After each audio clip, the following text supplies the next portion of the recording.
అందరికీ నమస్కారం అండి. ఐఎమ్ వెరీ హ్యాపీ, చాలా సంతోషంగా ఉంది చాలా రోజుల తర్వాత మళ్ళీ ప్రెస్ ముందుకు రావడం. It's almost 2 years since we met. Coming straight to the point అండి, we're doing this press meet today so that I always believe, ప్రతిసారి నా నమ్మకం ఏంటంటే అండి, మన ఆడియన్స్ సినిమాకి వచ్చే ముందు ఆ సినిమాలో ఏం చూడబోతున్నాం, ఎలాంటి కథ చూడబోతున్నాం, ఎలాంటి ఎక్స్పీరియన్స్ ఆ సినిమా మనకి ఇవ్వబోతుంది అనే ఎక్స్పెక్టేషన్ను ఎలా ఉండాలనేది చాలా పర్ఫెక్ట్గా ఉండాలండి. దాన్ని చాలా నమ్ముతాను. అందుకనే I always try to give audience A kind of experience మనకు రాబోతుంది ఈ సినిమాకి వెళ్ళే ముందు అనేది ముందే చెప్పడానికి ట్రై చేస్తాను. So that is the reason why I always start that. యూజువల్గా సినిమా షూటింగ్ అప్పుడే షూటింగ్ మొదలు పెట్టక ముందే చేస్తాం, బట్ అక్కడ కొన్ని కారణాల వల్ల I was not able to conduct that. ఇంకా బిగినింగ్ స్టేజెస్లోనే ఉన్నామండి. So I'm doing that today. Coming to the plot point, 1897లో ఆంధ్ర ప్రాంతంలో అల్లూరి సీతారామరాజు పుట్టారండి. అది మనకు తెలిసిన విషయమే.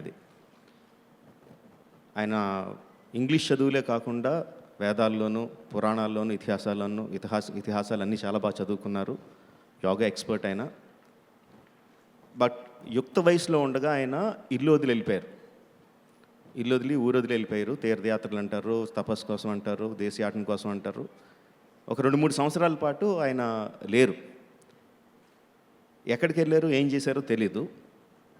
తిరిగి వచ్చిన తర్వాత ఆయన హీ స్టార్టెడ్ హిజ్ స్వతంత్ర ఉద్యమం ఫర్ ట్రైబల్ వెల్ఫేర్ మొదలుపెట్టారంటే అక్కడి నుంచి మళ్ళీ మనకు తెలిసిందే ఆయన వచ్చిన విధానం. ఆయన వచ్చిన తర్వాత ఏ విధంగా పోరాడారు. ఆయన గెరిలా వార్ఫేర్, పోలీస్ స్టేషన్ కొట్టడం, గన్స్ తీసుకోవడం, ఒక జనాలను ఉత్తేజపరచడం, ఇదంతా మనకు తెలిసిందే. తర్వాత he attend మార్టర్డమ్ at N young age. British చేతుల్లో చనిపోయారు ఆయన. ఇదంతా మళ్ళీ మనకు తెలిసిన కదే అండి. 1901లో అల్లూరి సీతారామరాజు పుట్టిన ఒక 2-3 సంవత్సరాల గ్యాప్లోనే 1901లో ఉత్తర తెలంగాణ ఆదిలాబాద్ డిస్ట్రిక్ట్లో కొమరం భీం పుట్టారండి. ఇది మనకు తెలిసిందే. ఆయన కూడా యుక్త వయసులో ఉండగా ఇల్లు వదిలి వెళ్ళిపోయారు. వెళ్ళిన తర్వాత ఏం జరిగిందన్న కథ మళ్ళీ ఎవరికీ తెలియదు. వెళ్ళినప్పుడు ఆయన నిరక్షరాస్యుడు. ఆయన తిరిగి వచ్చిన తర్వాత ఆయన చదువుకున్నవాడిగా తిరిగి వచ్చాడు. ఆయన కూడా నిజాం ప్రభుత్వం మీద, ఆపరేషన్ మీద హీ ఫాట్ అగేన్స్ట్. ఆయన ట్రైబల్ వెల్ఫేర్ కోసం పోరాడాడు, ట్రైబల్ స్వతంత్రం కోసం పోరాడాడు ఆయన. సేమ్ అదే లాగా అల్లూరి సీతారామరాజు ఎలా చనిపోయారో, ఎలాగ ఫైట్ చేశారో అదేవిధంగా ఆయన కూడా ఫైట్ చేశారు. గెరిలా వార్ఫేర్, పోలీస్ స్టేషన్ల మీద దాడి చేయడం, గన్స్ తీసుకోవడం, ప్రజలను ఉత్తేజపరచడం, సేమ్ అలాగే బ్రిటిష్ చేతుల్లో చనిపోయారండి. అది నాకు చాలా కోయిన్సిడెన్స్గా వాళ్ళిద్దరు చరిత్ర చదువుతున్నప్పుడు ఒకే టైంలో పుట్టడం, ఒకే టైంలో వెళ్ళిపోవడం, వెళ్ళిన తర్వాత ఏం జరిగిందో తెలవకపోవడం, తిరిగి వచ్చిన తర్వాత ఒకే విధానంలో అగెయిన్స్ట్ ఆపరేషన్ ఫైట్ చేయడం అనేది నాకు చాలా ఇంట్రెస్టింగ్గా, చాలా ఎక్సైటింగ్ ప్లాట్ పాయింట్గా అనిపించింది. So that is what we're placing our film, our story on. ఇద్దరు స్వతంత్ర పోరాటంలో పాల్గొన్న ఇద్దరు మహావీరులు, చరిత్రలో ఎప్పుడూ కలవని వాళ్ళు, ఒకరికొకరు సంబంధం లేని వీరులు, నిజంగా మనకి తెలియని టైంలో వాళ్ళిద్దరూ కలిసి ఉంటే, ఒకళ్ళకొకళ్ళు ఇన్స్పిరేషన్ అయ్యి ఉంటే, తర్వాత కాలంలో వాళ్ళు ఏ విధంగా బ్రిటిష్ మీద లేకపోతే నిజాం ప్రభుత్వం మీద పోరాడుతున్నారో ఆ క్యారెక్టరైజేషన్ ఒకళ్ళ మీద వాళ్ళ మధ్యన ఏర్పడిన స్నేహం ద్వారా ఏర్పడి ఉంటే అన్నది నాకు చాలా ఇంట్రెస్టింగ్గా, చాలా ఎక్సైటింగ్గా అనిపించిందండి. So that is what we're basing our story on. మనకు తెలిసిన స్టోరీ కాదండి ఇందులో చెప్పేది, తెలవని story. It's completely fictitious tale, కంప్లీట్గా fictional tale about 2 real heroes. That is what the story is about. We're mounting this on a very large scale అండి, చిన్న scale కాదు. నాకు I don't like anything to be small. Everything will be laid on a big platform. So ఇది కూడా అదే same big ప్లాట్ఫామ్ల మీద ఉంటుందండి. And we had to do a lot of research. ఆ 1920 ప్రాంతంలో జరిగిన కథ కాబట్టి ఉత్తర భారతదేశంలో జరిగిన కథ.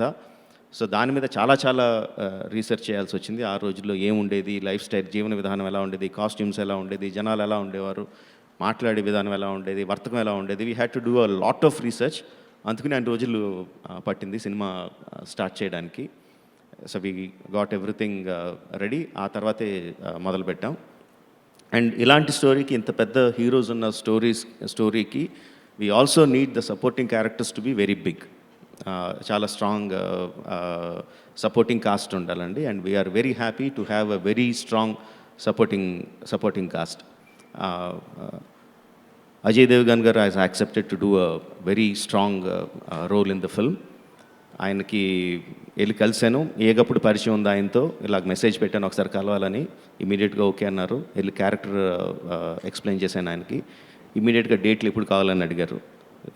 Very happy. He's very excited to be part of this one.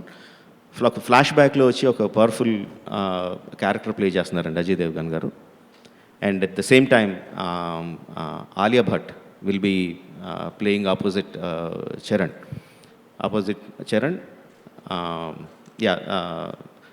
So తను కూడా షీఈ్ వెరీ ఎక్సైటెడ్. అనుకోకుండా ఒక బాంబే నుంచి వస్తుంటే వి మెట్ ఇన్ ఎయిర్పోర్ట్లో కలిసాం. అప్పుడే జస్ట్ మాట్లాడుకున్నాం, రఫ్గా ఎలా ఉంటుంది నీ గురించి అనుకుంటున్నాం అని చెప్పాను. షీ సెడ్ ఏ పాత్ర అయినా సరే నేను చేస్తాను, please let me know on the. So further we had talks with her. She is very excited about the character that she is playing. And Alia Bhatt is playing opposite Charan. And Daisy Edgar Jones, she's a fantastic actress, very beautiful young lady, and she will be playing opposite Tarak Pakkan tana chestundi. And Samudrakani garu is playing one more character, ayana backbone la untaru cinema lo. So we had a very strong supporting cast. Anta manchi story ki anta manchi supporting cast dorikinanduku I am very very happy. And the main thing is, ముందు working title కింద అనుకున్నామండి, ఆర్ఆర్ఆర్ అనే working title. But distributors దగ్గర నుంచి, fans దగ్గర నుంచి, అందరి దగ్గర కూడా చాలా బాగుంది, ప్లీజ్ దాన్నే టైటిల్ కింద పెట్టండి అని చాలా ప్రెషర్ వచ్చింది. దెన్ వి థాట్ ఎలా ఆర్ఆర్ఆర్ అని ఎలాగ పెడతాం అసలు ఇదని చెప్పి, then we thought about it. And we thought okay, RRR will be the common title for all the languages. Obviously will be making this in all the languages. And RR అన్ని it will be common title, అన్ని లాంగ్వేజెస్లోనూ RR will be the common language. దాని తాలూకు expansion we have fantastic expansions for each language. హిందీలో ఒక title ఉంటుంది, తెలుగులో ఒక టైటిల్ ఉంటుంది, తమిళ్లో ఒకటి ఉంటుంది, మలయాళంలో ఉంటుంది. Whatever language we're doing, ఒక్కొక్క లాంగ్వేజ్లో ఒక్కొక్క టైటిల్ ఉంటుందండి. But the main title will be RRR. Will be referring to the film as RRR only. So అది కూడా అనౌన్స్ చేద్దాం అనుకున్నాం. బట్ అగైన్ వీ థాట్ ప్రజల దగ్గర నుంచి వెన్ ఆర్ఆర్ఆర్ అని మామూలు హ్యాష్ ట్యాగ్తో పెట్టినప్పుడే చాలామంది రకరకాల సజెషన్స్ పంపించారు, ట్విట్టర్లో కానీ, ఫేస్బుక్లో కానీ, పర్సనల్గా కానీ, కలిసినప్పుడు కానీ. So we thought why not let's invite from the people itself. అంత ఎక్సైటెడ్గా వాళ్ళు పంపిస్తున్నప్పుడు వాళ్ళని పంపించినాయండి. So we're inviting the expansions of RRR from the people. If it is better then what we thought, we will go for that title. But as far as it, today we are announcing the film title to be RRR itself. The expansions we are inviting from the people. So that is the basic information I want to give you. Of course, I know there will be a lot of question and answers. We will be open to question and answers. We'll come to that.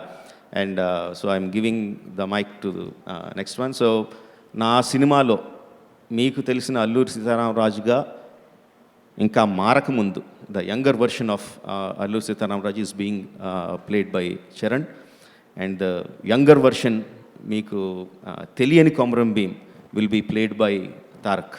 So I'm so happy that I could get both of them into the characters, into my characters. So happy. And